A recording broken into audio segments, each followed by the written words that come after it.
Welcome to today's video. In today's video we will see how to bring this dock to left side and right side.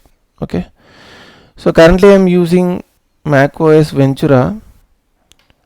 In that we will see how to set the dock in left and right. Okay, so first you can click command space, and that you can type settings, or else you can even go from this place. Okay, you can navigate to system settings from dock if it is available already.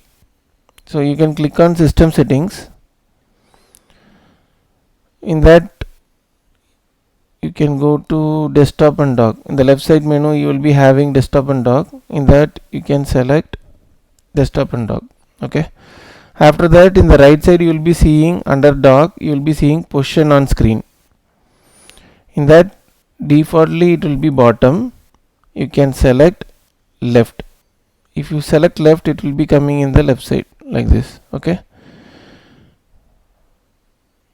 so in the same way you can bring that to right side also. Click on right side, it will be moved to the right side. Okay, so I will bring that to bottom again. Here you see it will be available in the bottom.